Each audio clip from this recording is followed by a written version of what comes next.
Matapos po ang 50 araw, salamat sa Diyos at nag-file na rin ng kauna-unahang pleading ang mga abogado ni Tatay Digong para siya'y mapagpalaya. Ito po ay isang challenge sa jurisdiction ng hukuman na matagal ko na pong sinasabi na ito talaga ang dapat i-file. Tsaka na yung provisional release kasi kaya ng sinabi ko dati sa inyo, no, ang provisional release, wala po ako nakita na kahit sinong akusado ng core crimes, gaya ng crimes against humanity na ginamit nila kay Tatay Digong na nabigyan ng provisional remedy. Saka yung provisional remedy, hindi rin sa Pilipinas yan, sa ibang miyembro ng ICC. Pero mabuti naman, after 50 days, na-file na itong challenge to the jurisdiction na parang motion to dismiss. Ang hinanakit ko lang, bakit naman pinayagang matulog sa kulungan ng 50 araw ang ating Tatay Digong bago mag-file ng ganitong lack of jurisdiction. Siyempre, alam nyo na ang dahilan yan.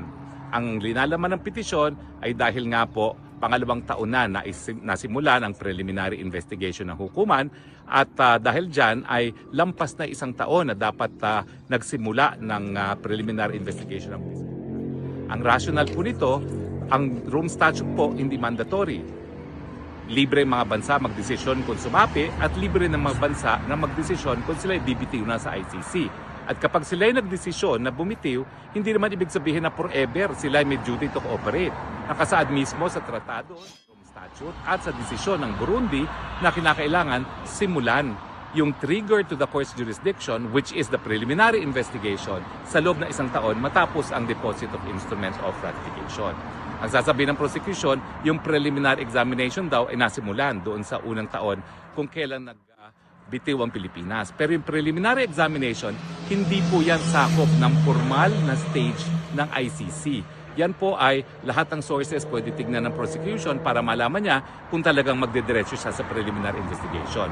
Ang kauna-unahang pagkakataon na nagtitrigger sa court's jurisdiction ay yung preliminary investigation at yan po ay nasisimulan kapag humingi nga po ng leave of court sa pretrial chamber na magsisimula ng preliminary investigation. Diyan po tayo natalo. At ang dahilan na kaya tayo natalo ay unang-una, hindi inallege ng Office of the Solicitor General yung lack of jurisdiction. In fact, isang paragraph lang po sinabi nila sa pretrial chamber na UN Charter pa in-invoke nila. No? Hindi nila diniscuss kung ano yung epekto ng pag-withdraw at yung pagsisimula ng preliminary investigation sa pangalawang taon na matapos tayo mag-withdraw. No? At sabi nga ng Appellate Tribunal naman, ang sabi nila, hindi mo inallege yan during the pre-trial chamber proceedings, di mo po pwedeng i-allege yan for the first time on appeal. So malinaw po, wala pang desisyon ng ICC sa jurisdiction pagdating sa tinatawag na rationale temporal. Kasi yung rationale temporal, sabihin natin may jurisdiction dun sa subject matter, sako pa ba pagdating dun sa oras? Kasi temporal is oras. At yung oras na sinasabi ko nga, yan ay isang taon matapos na mag-withdraw tayo sa pagiging miyembro ng ICC. Well, mabuti po. Yan naman po ang ginawa ng grounds ng dalawa nating dayong abogado. Pero wag naman nating isipin na yung dalawang abogado lang nakaisip niyan, ha? Matagal ko na pong sinasabi yan. Ibig sabihin, hindi naman po ibig sabihin, palibasa walang Pilipinong abogado na walang Pilipino na may alam sa proceedings sa ICC. Paulit-ulit ko na pong sinasabi yan at nagagalak naman ako na itong si Professor Jacobs, yan ang sinulat niya. Naniniwala po ako na magaling po talaga itong Professor Jacobs. Yan po ay nagtuturo din ng International Criminal Law at bihasa rin, talagang nagrepresent po yan ng mga akusado sa ICC. No? At hindi po siya nag-enter at bumitiw. No? Dahil ang mga nagpanalo naman po dun sa Bemba case ay ibang abogado po. No? Hindi nating abogado, pero ang gusto ko sanang kunin na abogado natin, yung nagpanalo kay Bemba.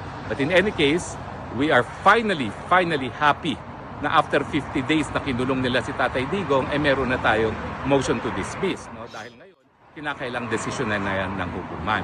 Ako'y kampante na talaga magdidesisyon ng hukuman. Kasi nga kung babasahin nyo yung desisyon doon sa whether or not magtutuloy ang preliminary investigation, sinabi talaga nila, hindi ito desisyon sa jurisdiction ng hukuman kasi hindi inallege ng Pilipinas. At hanggang ngayon po, sinisisi ko ang Office of the Solicitor General, bakit hindi linabas yan?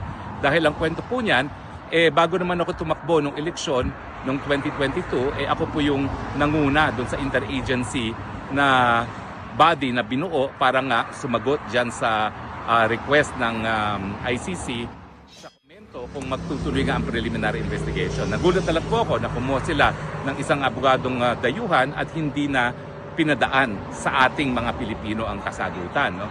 Pero yun nga po, nalulungkot ako na hindi inallege ang lack of jurisdiction. Ang inallege lang nila yung tinatawag na complementarity na nagsasabi na hindi magtutuloy ang proseso kapag ang mga lokal na hukuman ay able and willing.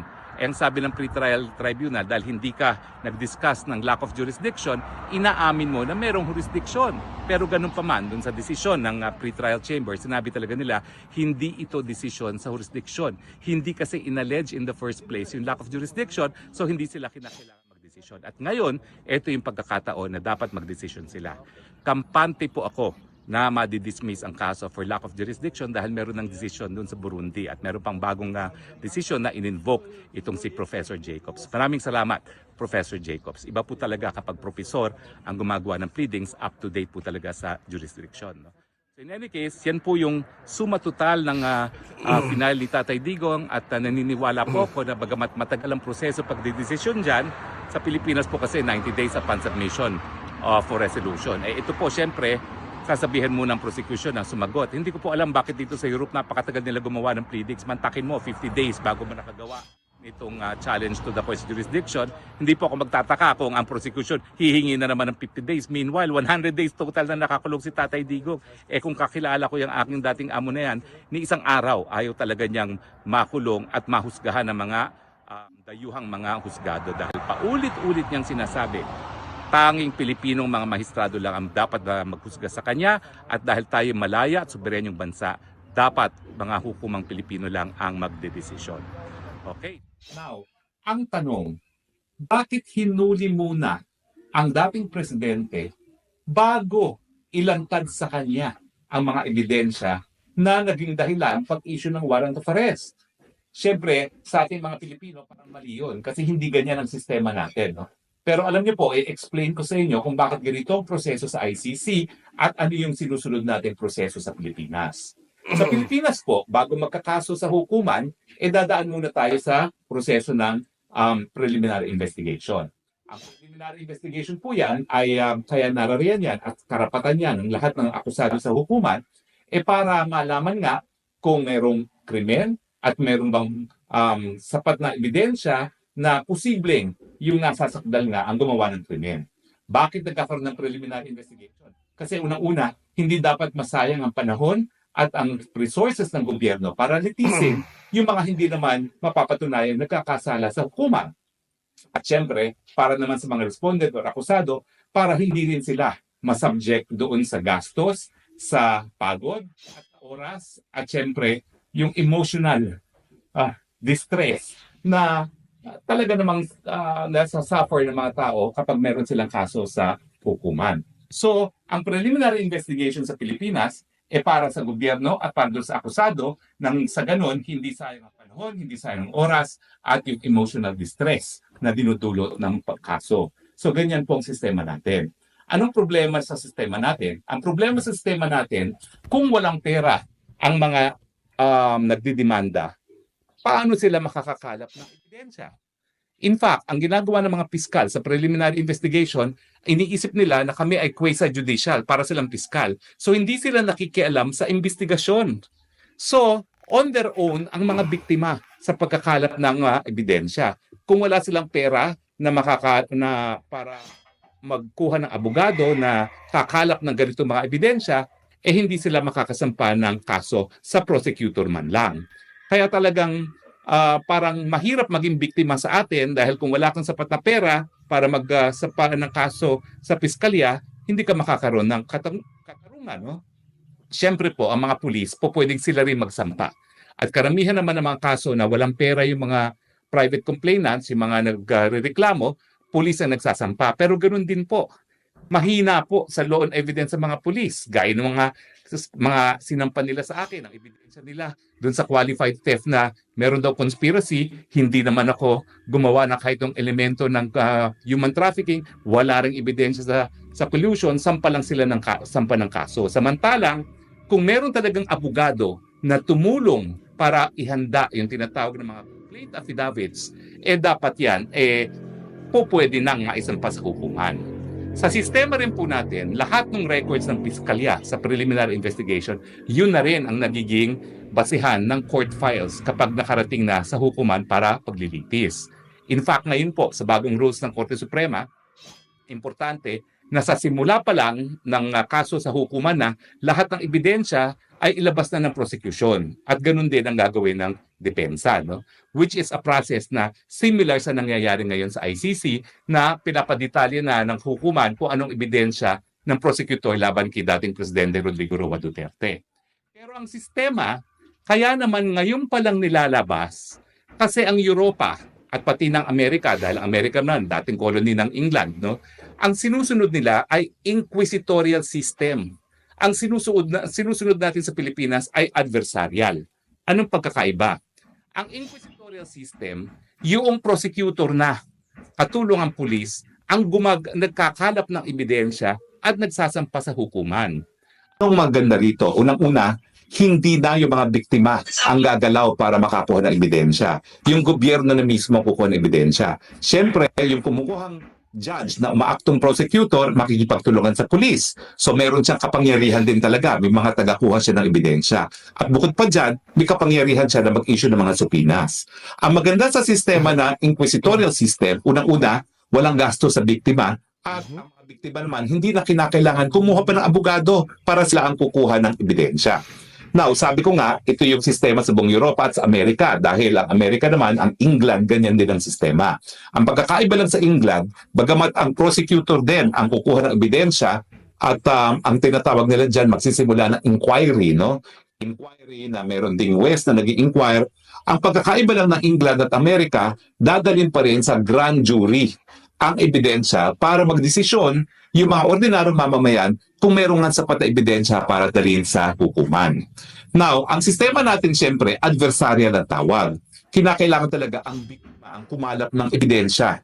At ang assumption naman siyempre na adversarial, may mga abogadong makakatulong. Kaya nga sa preliminary investigation sa Pilipinas, maraming abogado nag-e-enter ng appearance. Pero kung titignan mo yung problema ng extralegal killings, at mind you, sa panahon ni Leila de Lima, ang definisyon ng extralegal killings ay ang patayan lamang ng mga mamamahayag at ng mga aktivista. Siyempre, sino ba yung mga mamamahayag? Sino yung mga aktivista? Ang mga pamilya nila, walang sapat na pera para kumuha ng abogado. Now, hindi naman ibig sabihin na hindi po pwede magsampa ng kasong pulis. Ginagawa po yan ng pulis. Kaya lang, may kahinaan din ng pulis pagdating sa evidence.